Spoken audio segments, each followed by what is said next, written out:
नमस्कार दोस्तों, मेरा नाम है प्रदीप चौहान। बात समझनी है तो पूरी सुननी होगी। दोस्तों, इस तस्वीर में राहुल गांधी ने ये जो जैकेट पहनी है, याद है आपको ये जैकेट कौन सी है? ये नेहरू जैकेट वही है जो कुछ दिन पहले जिसकी कटिंग राहुल गांधी खुद करके आए थे। याद है आपको? एक नेहरू जैकेट बनाने वाले के यहाँ पर राहुल गांधी गए थे और उस दिन उन्होंने कहा था कि ये जैकेट हम आपके लिए तैयार कर रहे हैं और राहुल गांधी से इसकी कटिंग कराई थी। ये वही जैकेट है और इस जैकेट को पहन के तस्वीर खिंचाने के कोई आम मायने नहीं है, मायने बहुत बड़े हैं। मायने ये है कि राहुल गांधी अब नेहरू को एक तरह से साध करने की कोशिश कर, आत्मसात करने की कोशिश कर रहे हैं, नेहरू को अपने अंदर उतारने की कोशिश कर रहे हैं। वरना अभी तक राहुल गांधी को कब आपने नेहरू जैकेट में देखा था? वो भी बाकायदा उनको मालूम था कि वीडियो बना है, उसने कहा है आपके लिए जो है मैं बना रहा हूँ। राहुल गांधी चाहते तो इसको अलमारी में रखते थे, सजा के रख सकते थे। फ़ोटो खिंचाने की क्या ज़रूरत थी? फ़ोटो खिंचाया इसलिए कि कांग्रेस को संदेश दिया, अपने वर्कर को संदेश दिया कि नेहरू हमारे एसेट हैं, अब नेहरू की विचारधारा पे चलना है, नेहरू की कांग्रेस को खड़ा करना है। ये राहुल गांधी का फिलहाल नया मंत्र है और एक राहुल गांधी ने नया मंत्र कांग्रेस को जो दिया है वो यही है, जिससे लग रहा है कि जो नया अवतार है कांग्रेस का उसमें यह है कि नए अवतार में हार के लिए कोई जगह नहीं है। वो मैं इसलिए कह रहा हूं कि ये नहीं है कि सच में कांग्रेस कोई चुनाव नहीं हारेगी, हार होगी, लेकिन जज्बा हार को हराने का पैदा पार्टी के अंदर करना ज़रूरी है ताकि 4 साल बाद जो बड़ी लड़ाई है उस लड़ाई को जीता जा सके।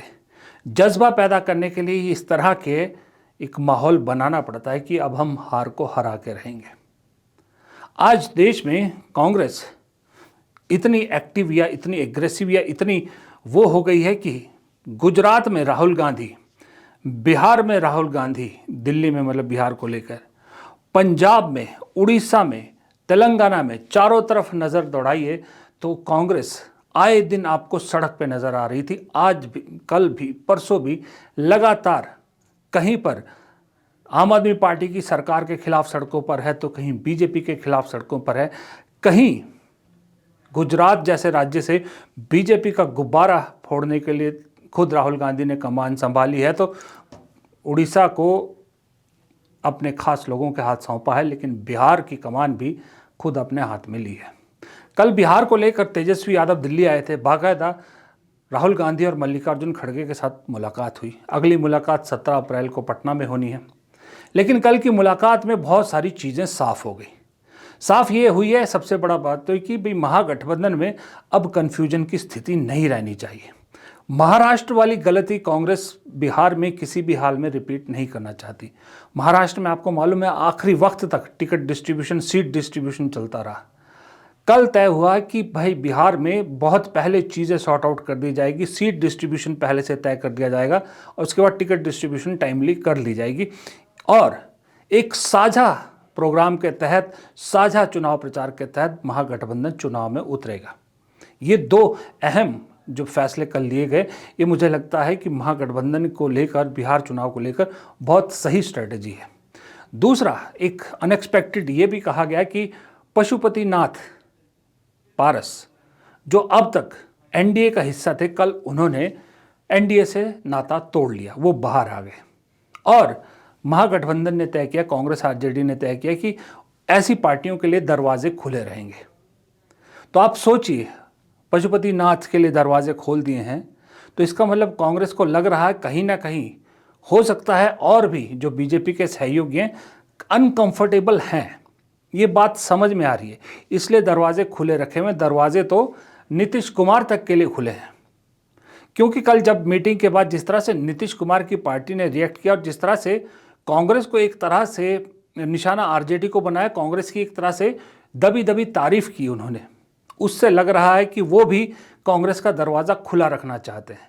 तो कांग्रेस और आरजेडी ने सिर्फ पशुपतिनाथ के लिए नहीं दरवाज़ा खुला रखा है, उनके भतीजे के लिए, चिराग पासवान के लिए भी रास्ते खुले हैं, क्योंकि वो भी अनकंफर्टेबल पोजीशन में है और वो भी इंतज़ार कर रहे हैं कि उन्हें क्या टिकट मिलते हैं, कितने मिलते हैं। और जितने दूसरे सहयोगी हैं, नीतीश कुमार की जेडीयू है, सबके लिए दरवाजे खुले हैं। यानी कि एक तरह से चक्रव्यूह रचने की कोशिश की जा रही है और बीजेपी को अलग थलग करने की कोशिश की जा रही कांग्रेस की तरफ से और आरजेडी की तरफ से। गठबंधन वहाँ पर किसी भी हाल में इस बार राज बदलना चाहता है, सत्ता बदलना चाहता है।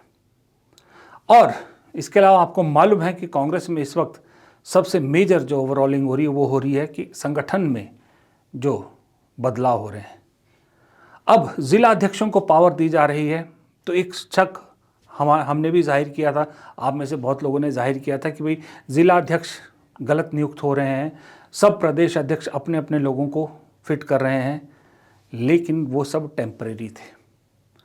राहुल गांधी तक ये बात पहुंच चुकी है कि ये गड़बड़ हुई है, इसलिए उन्होंने कमान अपने हाथ में लिया और पहुंच गए कल गुजरात में, जहां पर उन लोगों को संबोधित किया। उन्होंने उन लोगों से बात की जो गुजरात में ज़िला अध्यक्षों के चुनाव करने के लिए जो पीसीसी के डेलीगेट्स बनाए गए, ऑब्जर्वर बनाए गए। आपको मालूम है 4 पीसीसी ऑब्जर्वर और 1 एआईसीसी ऑब्जर्वर है जो ज़िलाध्यक्ष चुनेगा।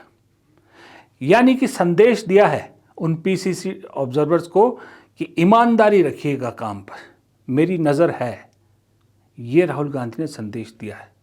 अब अगर गुजरात में इस ईमानदारी से 70-80% भी ईमानदार लोग चुने जाते हैं जो पार्टी को काम करना चाहते हैं, ये संदेश फिर बाकी राज्यों में भी लागू होगा।